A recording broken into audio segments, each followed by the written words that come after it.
Speed है 3 × 10⁸ तो एक एक कंटेंट मिलेगा। ऐसे B is the correct answer. को क्या ही रुकावट होगा।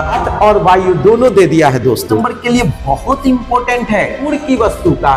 तो दूर की वस्तु दूरस्थ दृष्टि क्षेत्र का जो निर्माण करने वाला जो दर्पण है वो केवल उत्तल दर्पण है, कन्वेक्स मिरर जो है। किंतु प्रतिबिंब की दूरी धनात्मक कब होगी? तभी परमाणु बम की तरह गिर जाएगा। तरीके से हथियार की जरूरत होती है ना, देखते ही पहचान जाएगा। अरे ये क्वेश्चन है, सर ने तो बताया था। लीजिए बूम से एक बार। नमस्कार दोस्तों, मैं दिनेश कुमार निराला आप लोग को ये बताते बहुत खुशी मिल रही है कि ऊपर वाले के आशीर्वाद से आज निराला ऑनलाइन क्लासेस का हम श्री गणेशाय नमः करने जा रहे हैं। तो इसके माध्यम से निराला ऑनलाइन क्लासेस के माध्यम से मैं आपको घर बैठे बैठे सारे साइंस का एवं 10th के ऑल सब्जेक्ट का कंटेंट आपको इस चैनल पर जो है कि प्रोवाइड हो जाएगी, जिससे आप घर बैठे बैठे 110% तैयारी कर पाएंगे। तो मित्रों आइए मुझसे जुड़िए और जुड़कर इस ऑनलाइन क्लासेस के माध्यम से घर बैठे बैठे आप इसका फायदा उठाइए, जिसमें आज हम शुरुआत करने जा रहे हैं साइंस के पहले चैप्टर रिफ्लेक्शन ऑफ लाइट, जो कि साइंस में फिजिक्स का पहला चैप्टर है। और हम ऑब्जेक्टिव से शुरुआत करने जा रहे हैं, ताकि जो भी बच्चे ये बोर्ड के एग्जाम देंगे, खास तौर पे 21 फरवरी को जो बिहार बोर्ड एग्जाम ले रही है साइंस का, उसमें ये रामबाण साबित होगा। क्योंकि इससे जुड़े हुए जितने तमाम क्वेश्चन है ना, वो तमाम क्वेश्चन आपको जो है कि 100% इससे टकरा जाएंगे। यूं कह दे तो फर्स्ट सिटिंग और सेकंड सिटिंग दोनों सिटिंग में पूछे जाने वाले टोटल कंटेंट आपको हमारे वीडियो के माध्यम से मिल जाएंगे। तो आप जो भी ऐसे बच्चे हैं खास तौर पे जो साल भर किसी कारण से वो अपनी तैयारी को पूरी तरह से कंप्लीट नहीं कर पाए हैं, 100% उनको लग रहा है कि कंप्लीट नहीं है या कंप्लीट किए भी है तो वो उससे संतुष्ट नहीं हो पा रहे 100%, तो एक बार इस वीडियो को जरूर देखें।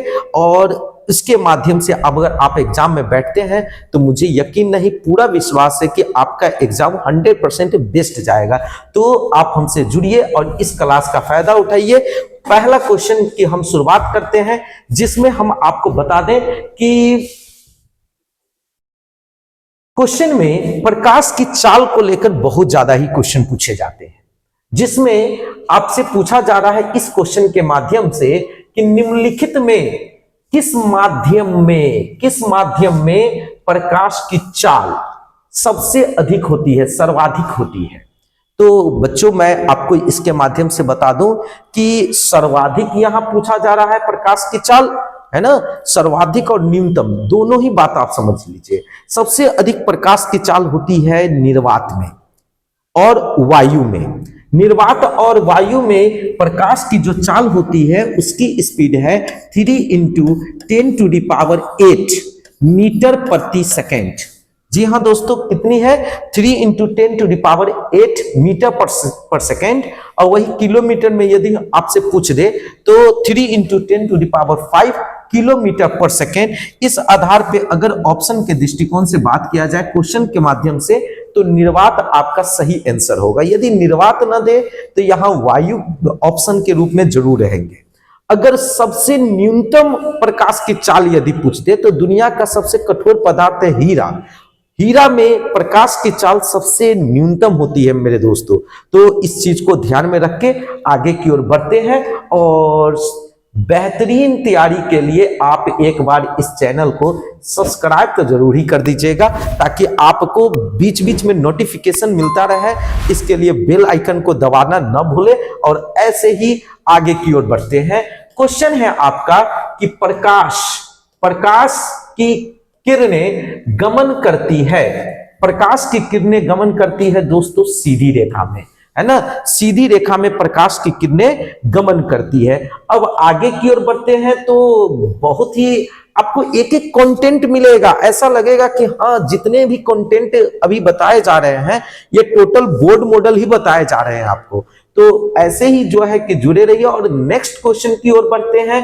तो क्वेश्चन आपके सामने आ रहा है कि एक अभिसारी किरण पुंज एक अभिसारी किरण पुंज समतल दर्पण पर आपतित होती है तो परावर्तित किरण पुंज होगी। सिंपल सी बात है, समतल दर्पण पर यदि अभिसारी किरण पुंज आती है तो वो अभिसरित रूप से ही जो है कि परावर्तित होगी। तो इसके जो सही आंसर होंगे वो बी होंगे। B is the correct answer.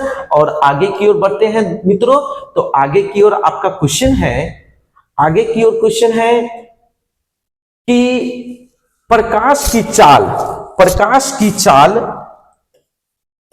प्रकाश की चाल विभिन्न माध्यमों में, प्रकाश की चाल विभिन्न माध्यमों में क्या होती है? समान होती है, भिन्न भिन्न होती है, ए और बी दोनों, और इनमें से कोई नहीं। तो प्रकाश की चाल विभिन्न माध्यमों में भिन्न भिन्न होती है दोस्तों, भिन्न भिन्न होती है। अलग अलग माध्यम में प्रकाश की चाल अलग अलग होती है। ठीक है, तो इसी के साथ अब आगे की ओर बढ़ते हैं और ऐसे ही समझते हुए आगे की ओर निकलते हैं। वायु में प्रकाश की चाल, वायु में प्रकाश की चाल, वायु में प्रकाश की चाल निर्वात की अपेक्षा, वायु में प्रकाश की चाल निर्वात की अपेक्षा क्या होती है?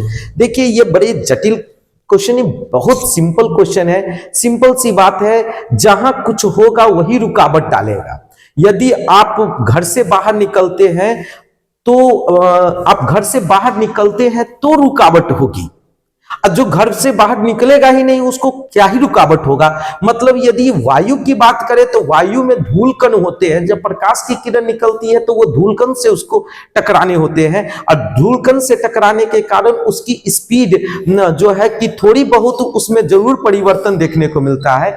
किंतु यदि मैं बात करूं किसकी, तो निर्वात की, तो निर्वात का मतलब ही है कि जहां कुछ भी ना हो उस स्थान को निर्वात स्थान करते, दैट इज वैक्यूम उसको बोलेंगे। यानी कि सबसे वायु और निर्वात में अगर बात करें, जहां धूल कण है वहां वायु है, और जहां धूल कण भी नहीं है वायु भी नहीं है, मतलब वो निर्वात है। यानी कि दोनों में आसान माध्यम कौन हो गया? तो निर्वात हो गया। यही कारण है कि प्रकाश की जो चाल होगी उसमें रुकावट निर्वात में कुछ भी नहीं देगा। यानी कि वायु की अपेक्षा निर्वात में प्रकाश की चाल कम होती है। क्या कोई दिक्कत है? 100% समझ में आ रही है? तो अब आगे की ओर बढ़ते हैं मित्रों, और नेक्स्ट क्वेश्चन आपका है, नेक्स्ट क्वेश्चन है कि प्रकाश की चाल न्यूनतम होती है, प्रकाश की चाल न्यूनतम होती है, न्यूनतम होती है किसमें? तो निर्वात और वायु दोनों दे दिया है दोस्तों। तो मैं आपको बताऊं कि प्रकाश की चाल अगर निर्वात वायु दोनों हो, एक साथ हो, तो दोनों ही हो जाएगा। लेकिन यहां निर्वात अलग है और वायु अलग है, और दोनों का कंसेप्ट मैं जस्ट आपको पहले बताया हूं, इसलिए इसमें निर्वात इसका सही आंसर होगा कि निर्वात में प्रकाश की चाल सबसे न्यूनतम होती है ना।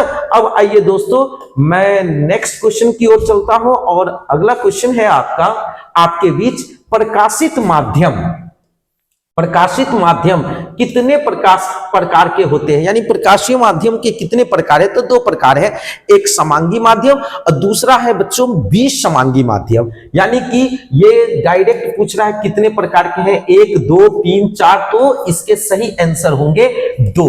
याद रखेंगे प्रकाशीय माध्यम कितने प्रकार के हैं? 2 प्रकार के, समांगी माध्यम और विसमांगी माध्यम। तो आइए अब आगे की ओर और बढ़ते हैं, और टोटल क्वेश्चन को ऐसे ही समझते हुए आगे की ओर बढ़ते हैं। प्रकाश के परावर्तन के कितने नियम हैं? जी हां दोस्तों, ये 2 नंबर के लिए बहुत इंपॉर्टेंट है। प्रकाश के परावर्तन के नियम, प्रकाश के परावर्तन के नियम 2 है। एक है आपतित किरण, परावर्तित किरण तथा आपतन बिंदु पर डाला गया अभिलंब, तीनों एक ही समतल पे होते हैं। और दूसरा है आपतन कोण, परावर्तन कोण, दोनों ही समान होते हैं। तो इस प्रकार से अगर बात किया जाए कि प्रकाश के परावर्तन के नियम को लेके, तो प्रकाश के परावर्तन के नियम 2 है, यानी कि B is the correct answer. अब आगे की ओर और बढ़े, और इसी तरीके से हम समझेंगे कि किस दर्पण की फोकस दूरी, किस दर्पण की फोकस दूरी है ना, चिन्हों की परिपाटी के अनुसार, चिन्हों की परिपाटी के अनुसार ऋणात्मक मानी जाती है। याद रखिएगा, किस दर्पण की फोकस दूरी चिन्हों की परिपाटी के अनुसार ऋणात्मक मानी जाती है? तो अवतल दर्पण की फोकस दूरी ऋणात्मक मानी जाती है। जो दर्पण अपना वास्तविक प्रतिबिंब बनाता है, उल्टा प्रतिबिंब बनाता है, वो वास्तविक और उल्टा प्रतिबिंब बनाने वाला अवतल दर्पण है, जिसकी वजह से इसके जो चिन्ह परिपाटी आएंगे वो ऋणात्मक आएंगे, निगेटिव चिन्ह परिपाटी फोकस दूरी के रूप में प्राप्त होगी। तो अब आइए इसी के साथ ही हम आपको और आगे की ओर लेकर आते हैं और नेक्स्ट क्वेश्चन है आपका, नेक्स्ट क्वेश्चन है कि अवतल दर्पण में आवर्धित काल्पनिक, अवतल दर्पण में आवर्धित काल्पनिक प्रतिबिंब बनाने के लिए वस्तु को कहां रखा जाए? वस्तु को कहां रखा जाए? तो मैं आपको बताऊं दोस्तों कि अवतल दर्पण में आवर्धित काल्पनिक प्रतिबिंब बनाने के लिए वस्तु एक ही स्थान पर रखी जाती है तो उसका प्रतिबिंब काल्पनिक बनता है, बाकी हर एक स्थान पर वस्तु का वास्तविक प्रतिबिंब बनता है। जैसे कि मैं अनंत की बात करूं तो अनंत पे जब वस्तु को रखा जाएगा तो अनंत की वस्तु का प्रतिबिंब फोकस में बनता है, वो वास्तविक बनता है। अनंत और वक्रता केंद्र पर वस्तु को रखा जाए तो प्रतिबिंब वक्रता केंद्र और फोकस पे बनती है और वास्तविक बनती है। वस्तु को यदि वक्रता केंद्र पर रखा जाए तो प्रतिबिंब वक्रता केंद्र पे ही बनती है और वास्तविक बनती है। जब वक्रता केंद्र और फोकस के बीच वस्तु को रखी जाए तो प्रतिबिंब अनंत और वक्रता केंद्र के बीच बनती है और वास्तविक बनती है। किंतु जब वस्तु को फोकस और ध्रुव के बीच रखी जाए, फोकस और ध्रुव के बीच, जी हां दोस्तों, फोकस और पोल के बीच अगर रखी जाए तो उसका प्रतिबिंब बनेगी काल्पनिक सीधा, वस्तु से बड़ा और कहां? तो दर्पण के पीछे। इसीलिए हम बोल सकते हैं कि ए इज द करेक्ट आंसर, यानी कि आपका जो आंसर होगा वो ए होगा। तो आगे की ओर बढ़ते हैं दोस्तों और इसी के साथ हम आपको बता दें कि नेक्स्ट आपका टॉपिक होगा, नेक्स्ट टॉपिक है इसमें कि किसी गोलीय दर्पण की फोकस दूरी, किसी गोलीय दर्पण की फोकस दूरी प्लस 20 सेंटीमीटर, याद रखेंगे प्लस 20 सेंटीमीटर है। तो यह गोलीय दर्पण किस प्रकार का है? किस प्रकार का है? तो इसमें समझने वाली एक ही बात है, वो क्या? तो ये वैल्यू तो कुछ भी दे दे तो कोई इशू नहीं है। समझने वाली यदि कुछ है तो इसमें इसके पहले, इस डिजिट के पहले जो प्लस दी गई है ये बहुत मैटर करता है। मैटर करता है ये कि इसके पहले की ये जो प्लस है ना, ये प्लस चीख चीख के बता रही है कि ये कौन सा दर्पण होगा? तो ये उत्तल दर्पण होगा मेरे बच्चों। उत्तल दर्पण की जो फोकस दूरी होती है वो हमेशा पॉजिटिव माना जाता है, धनात्मक होती है। यही कारण है, यही माइनस में रहता -20 सेंटीमीटर तो वो कौन दर्पण होता? वो अवतल दर्पण होता। बात समझ में आ रही है? ये सारे बोर्ड मॉडल क्वेश्चन हैं, एक भी क्वेश्चन को मिस न करें। एक एक आप जो फास्ट करके आगे बढ़ जाएंगे ना, या स्लाइड करके आगे बढ़ जाएंगे तो भगा के देखेंगे तो फिर वो भी नहीं चलेगा। आप स्टेप बाय स्टेप एक एक चीजों को, कंटेंट जो बनाया गया आपके सिलेबस में एकदम सीढ़ी के रूप में बनाया गया, एक के बाद दूसरी टॉपिक, दूसरी टॉपिक के बाद तीसरी टॉपिक, लाइन बाय लाइन आपको जो है कि तैयार किया गया। और मैं इस चैनल के माध्यम से आपको केवल ऑब्जेक्टिव की तैयारी ही नहीं, सब्जेक्टिव की भी तैयारी करवा दूंगा। इसीलिए आप जो है इस चैनल को निश्चित रूप से, यदि अच्छा लग रहा हो तो जरूर सब्सक्राइब कर ले और हाँ, बेल आइकन को दबा देंगे तो आपको इसका नोटिफिकेशन भी मिलता रहेगा। दोस्तों शेयर का भी बटन है, यदि आप चाहते हैं कि कोई आपका दोस्त है जो इस चैनल के माध्यम से लाभ उठा सके तो उनको आप शेयर भी कर सकते हैं। अब आगे की ओर बढ़ते हैं। क्वेश्चन है आपके बीच, क्वेश्चन है आपके बीच कि निम्नलिखित में से दर्पण सूत्र, निम्नलिखित में से दर्पण सूत्र कौन है? याद रखेंगे 1/f is equal to the 1/v plus 1/u, ये है दर्पण सूत्र। और 1/f is equal to the 1/v minus 1/u, ये है बाबू लेंस सूत्र। ये दोनों ही सूत्र बहुत ही इंपॉर्टेंट है, आपसे पूछा जा रहा है दर्पण सूत्र, इसीलिए आप इनको याद रखेंगे। दर्पण सूत्र होता है 1/f is equal to the 1/v plus 1/u, और लेंथ सूत्र होता है 1/f is equal to the 1/v minus 1/u। और इसी के साथ हम आप लोग को लेकर और आगे की ओर आते हैं और नेक्स्ट क्वेश्चन होगा आप लोग के बीच, निम्नलिखित में से किस दर्पण द्वारा, निम्नलिखित में से किस दर्पण द्वारा किसी वस्तु का अभिसारी आभासी प्रतिबिंब, आभासी यानी कि काल्पनिक प्रतिबिंब मिल सकता है।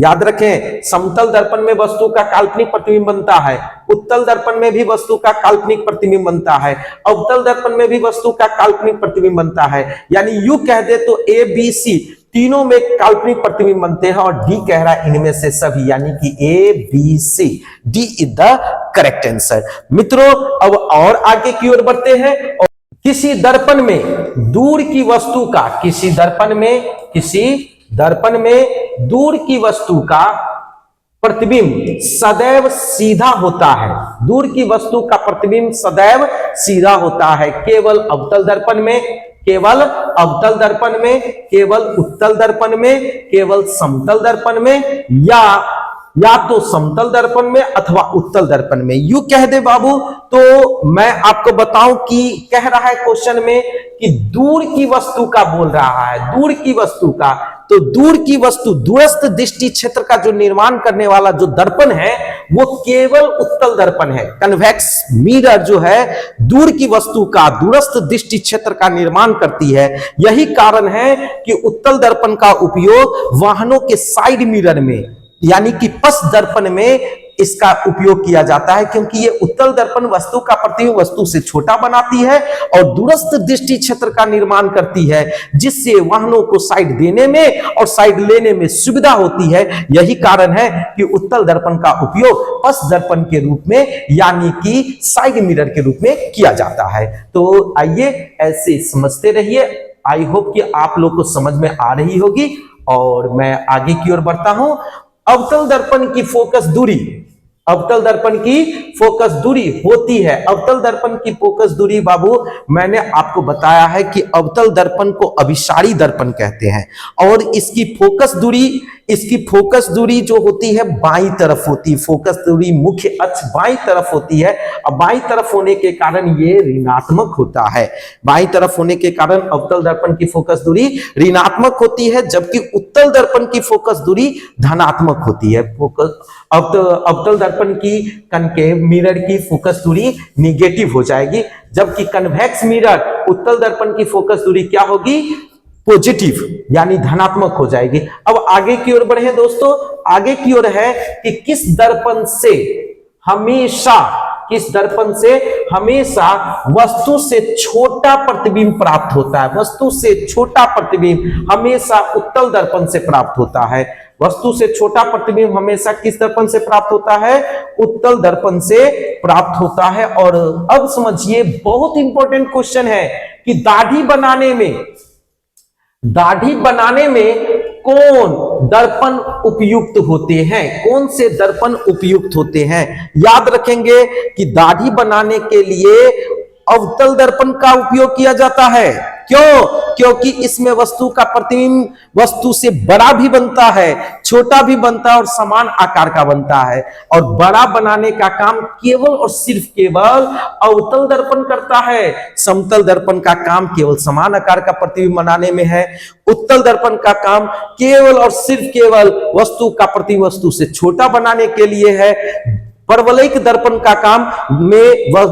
दर्पण में वस्तु का प्रतिबिंब वस्तु की समान आकार का और पतला बनता है, जबकि अवतल दर्पण है जिसमें वस्तु का प्रतिबिंब वस्तु से बड़ा बनता है, जिसके कारण दाढ़ी मूंछ के बनाने के समय क्लियर विजन हो, स्पष्ट दृष्टि का निर्माण हो। इसीलिए दाढ़ी बनाने में अवतल दर्पण का उपयोग किया जाता है। अब आइए मेरे मित्रों, मैं आपको लेकर आता हूं आगे की ओर। बहुत शानदार बोर्ड मॉडल क्वेश्चन आप लोग के बीच है।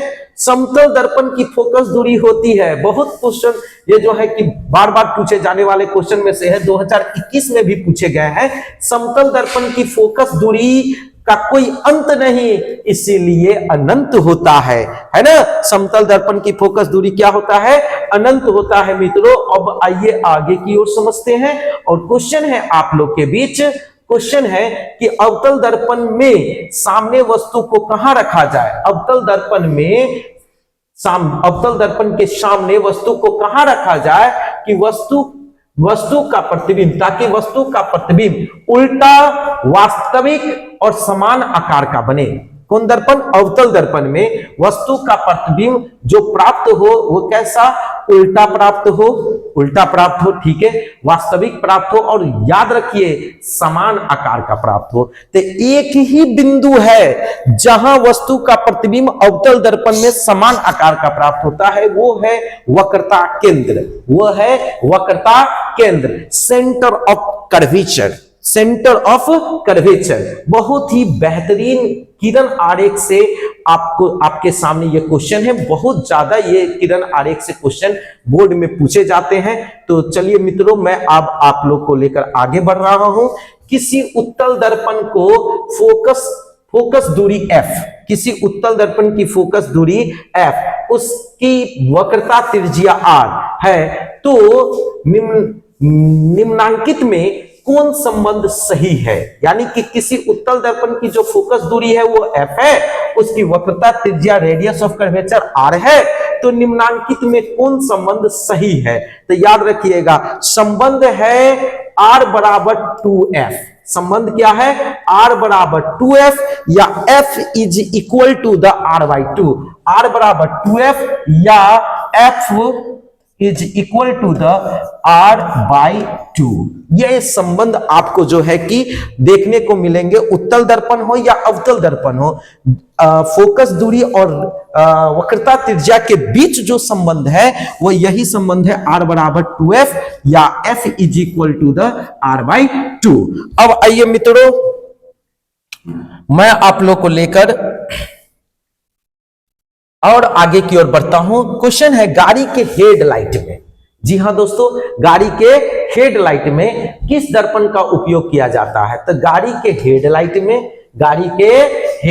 में किस दर्पण का उपयोग किया जाता है? तो हेडलाइट के लिए याद रखिएगा हमेशा अवतल दर्पण का उपयोग किया जाता है। हेडलाइट में अवतल दर्पण लगे होते हैं। किसी भी वाहन का आप हेडलाइट देखेंगे ना, तो उसकी जो चमकीली परत होती है वो धंसी हुई होती है, और अवतल दर्पण की जो परावर्तक सतह होती है वो भी धंसी हुई होती है। इससे आप देख के भी पहचान सकते हैं कि वाहनों के हेडलाइट में, सर्च लाइट में, टॉर्च के परावर्तक सतह में अवतल दर्पण का उपयोग किया जाता है। सैलून में हजामती दर्पण के रूप में अवतल दर्पण का उपयोग किया जाता है। दूरबीन में भी अवतल दर्पण का उपयोग किया जाता है। सोलर कुकर में भी अवतल दर्पण का उपयोग किया जाता है। और ये सारे क्वेश्चन हेड लिस्टेड क्वेश्चन है, बोर्ड मॉडल क्वेश्चन है बच्चों। तो अब आगे की ओर बढ़ते हैं, आगे की ओर समझते हैं। और क्वेश्चन है आपके बीच, क्वेश्चन है कि नई कार्तीय चिन्ह परिपाटी के अनुसार, नई कार्तीय चिन्ह परिपाटी के अनुसार दर्पण के सामने रखे गए बिंब यानी वस्तु की प्रतिबिंब दूरी ली जाती है, प्रतिबिंब दूरी ली जाती है। तो यानी कि चिन्ह परिपाटी के अनुसार दर्पण के सामने, दर्पण के परावर्तक सतह के सामने अगर आपका बिंब हो, वस्तु हो, तो वो हमेशा उसकी वैल्यू ऋणात्मक होगी, क्योंकि उसकी जो दर्पण की जो परावर्तक सतह होती है ना, वो दर्पण की परावर्तक सतह हमेशा दर्पण की बाईं ओर होती है। यही कारण है कि उसकी जो सामने अगर आप वस्तु को रखेंगे तो उसकी जो चिन्ह परिपाटी वस्तु की जो दूरी होगी वो हमेशा ऋणात्मक होगी। तो चलिए दोस्तों, अब आगे की ओर बढ़ते हैं और ऐसे ही क्वेश्चन का आनंद लीजिए। क्वेश्चन है कि किस दर्पण का उपयोग सामान्यतः, किस दर्पण का उपयोग सामान्यतः वाहनों का पथ दर्पणों के रूप में किया जाता है? किस दर्पण का उपयोग सामान्यतः वाहनों का पथ दर्पणों के रूप में किया जाता है? वाहनों के पथ दर्पण के रूप में हम आपको इससे पहले भी बता चुके हैं कि एक उत्तल दर्पण ही है जिसमें वस्तु का प्रतिबिंब वस्तु से छोटा प्राप्त होता है और दूरस्थ दृष्टि क्षेत्र का निर्माण होता है। इसीलिए इसका सही आंसर है उत्तल दर्पण तरंग दैर्ध्य सबसे बड़ा होता है, यानी कि उत्तल दर्पण में वस्तु का प्रतिबिंब वस्तु से बहुत छोटा प्राप्त होता है, दूरस्थ दृष्टि क्षेत्र का निर्माण करता है। इसीलिए सी इज द राइट आंसर। और आगे की ओर बढ़ते हैं। क्वेश्चन है, निम्न में से किस दर्पण की फोकस दूरी धनात्मक होती है?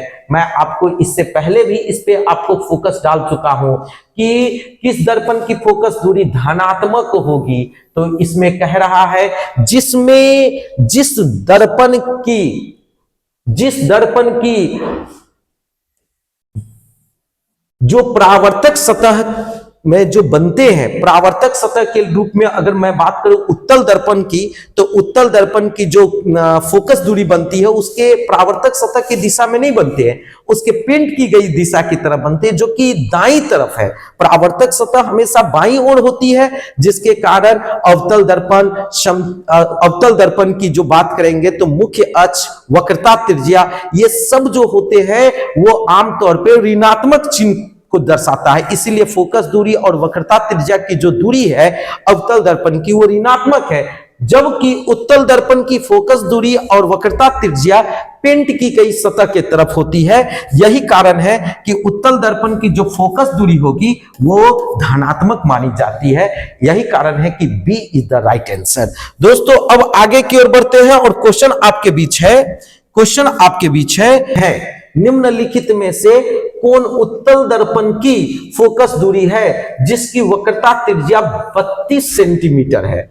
स्वाभाविक सी बात है, उत्तल दर्पण है तो वक्रता त्रिज्या भी प्लस में होगा और फोकस दूरी भी प्लस में ही होगा। अब 32 सेंटीमीटर फोकस दूरी है और आप लोग जानते हैं कि F बराबर होता है R/2, इसीलिए हम निकालेंगे तो 32 सेंटीमीटर बाई 2 और कैंसिल करके इसकी वैल्यू हो जाएगी 16 सेंटीमीटर, यानी कि 16 सेंटीमीटर प्लस में C is the right answer. 16 centimetre इसका बिल्कुल सही आंसर है दोस्तों। अब आइए आगे की ओर बढ़ते हैं और फिर से समझते हैं क्या कि उत्तल दर्पण से बना काल्पनिक प्रतिबिंब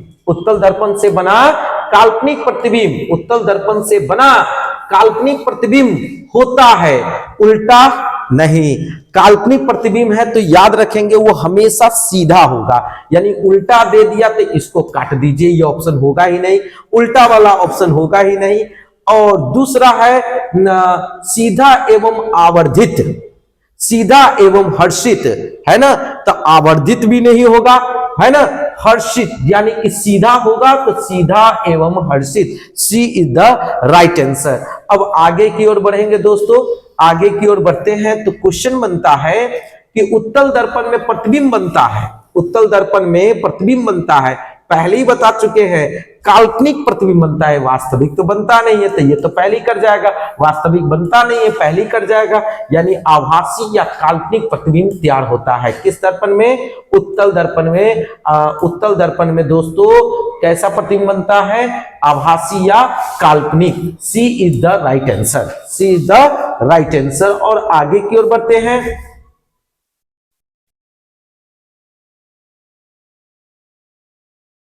समतल दर्पण द्वारा बना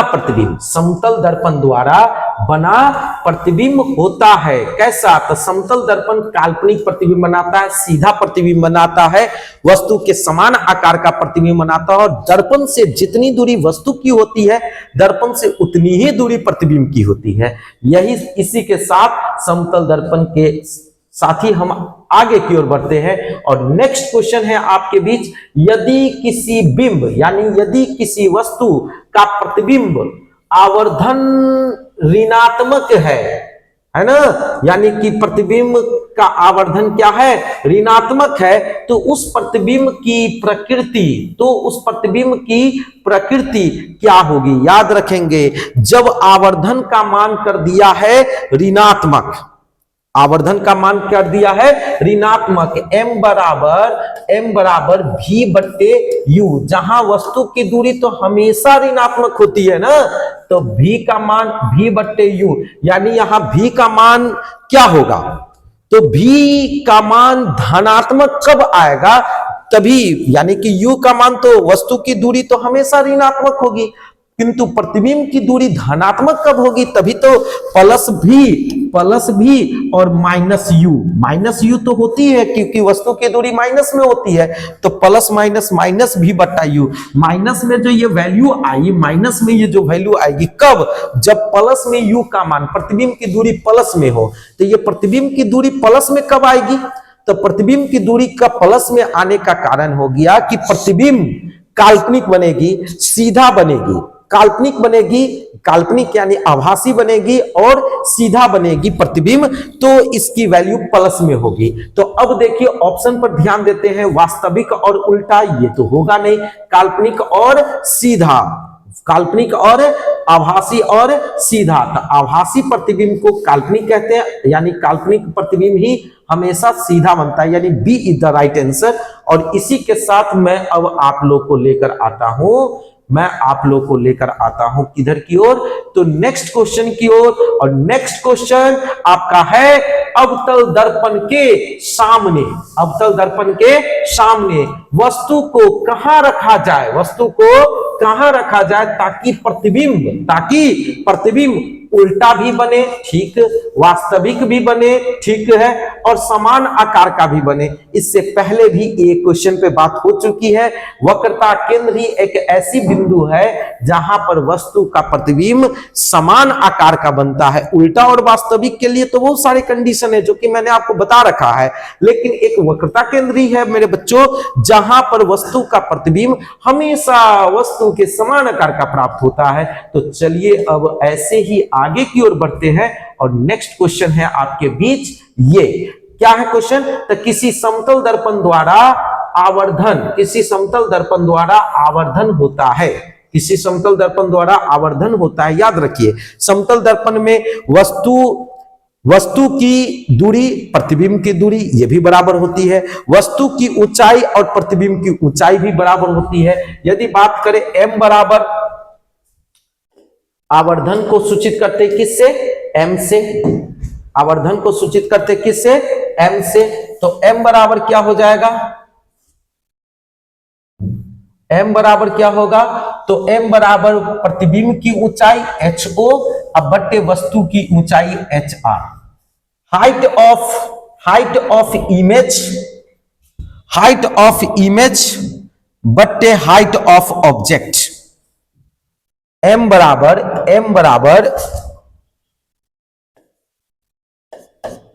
हाइट ऑफ इमेज hi बट्टे ho, है ना। तो इस प्रकार से अगर यदि किसी वस्तु की ऊंचाई 10 सेंटीमीटर है तो उसके प्रतिबिंब की ऊंचाई भी कितनी होगी? 10 सेंटीमीटर। किसी वस्तु की ऊंचाई 5 सेंटीमीटर है तो प्रतिबिंब की ऊंचाई भी कितनी होगी? 5 सेंटीमीटर। किसी वस्तु की ऊंचाई अगर 20 सेंटीमीटर है तो उसके प्रतिबिंब की ऊंचाई भी कितनी होगी? 20 सेंटीमीटर। यानी कि जितनी वस्तु की ऊंचाई होगी उतनी ही प्रतिबिंब की ऊंचाई आएगी। यानी समतल दर्पण में, याद रखेंगे, समतल दर्पण में हमेशा आवर्धन का मान एक ही प्राप्त होगा। हमेशा आवर्धन का मान कितना प्राप्त होगा? एक प्राप्त होगा। इसीलिए ए इज द राइट आंसर। समतल दर्पण में आवर्धन का मान हमेशा एक आता है, इसीलिए समतल दर्पण की बात करें तो समतल दर्पण में आवर्धन का मान हमेशा एक आता है। वही उत्तल दर्पण में जाएंगे तो उत्तल दर्पण में वस्तु की प्रतिबिंब जो बनती है हमेशा वस्तु से छोटी बनती है। यही कारण है कि उत्तल दर्पण में आवर्धन का मान 1 से कम आता है। और अवतल दर्पण की बात करें तो अवतल दर्पण में वस्तु का प्रतिबिंब वस्तु से छोटा भी बनता है, बड़ा भी बनता है और समान आकार का भी बनता है। जिसमें वस्तु का प्रतिबिंब समान आकार का बनेगा तो अवतल दर्पण में आवर्धन का मान 1 आएगा। जब प्रतिबिंब बड़ा बनेगा तो आवर्धन का मान 1 से बड़ा आएगा, और जब प्रतिबिंब छोटा बनेगा तो आवर्धन का मान 1 से छोटा आएगा। जी हाँ दोस्तों, तो इस प्रकार से आवर्धन से संबंधित उसकी वैल्यू पूछती है तो समतल दर्पण में आवर्धन का मान 1, उत्तल दर्पण में आवर्धन का मान 1 से कम, अवतल दर्पण में आवर्धन का मान 1, 1 से कम, 1 से अधिक। तीनों होता है। तो इसी के साथ मैं आपको बताऊं कि आज के इस वीडियो के माध्यम से आज मैंने आपको प्रकाश के परावर्तन, रिफ्लेक्शन ऑफ लाइट का जो बोर्ड मॉडल क्वेश्चन था ऑब्जेक्टिव, वो मैंने सॉल्व किया। और इस चैनल से जुड़े रहिए, मैं आपको एक एक चैप्टर का इसी प्रकार से वीडियो का कंटेंट एक साथ दूंगा और आपके लिए जितना भी लाभ हो सके हमसे वो मैं जरूर देने की कोशिश करूंगा। धन्यवाद। जय हिंद।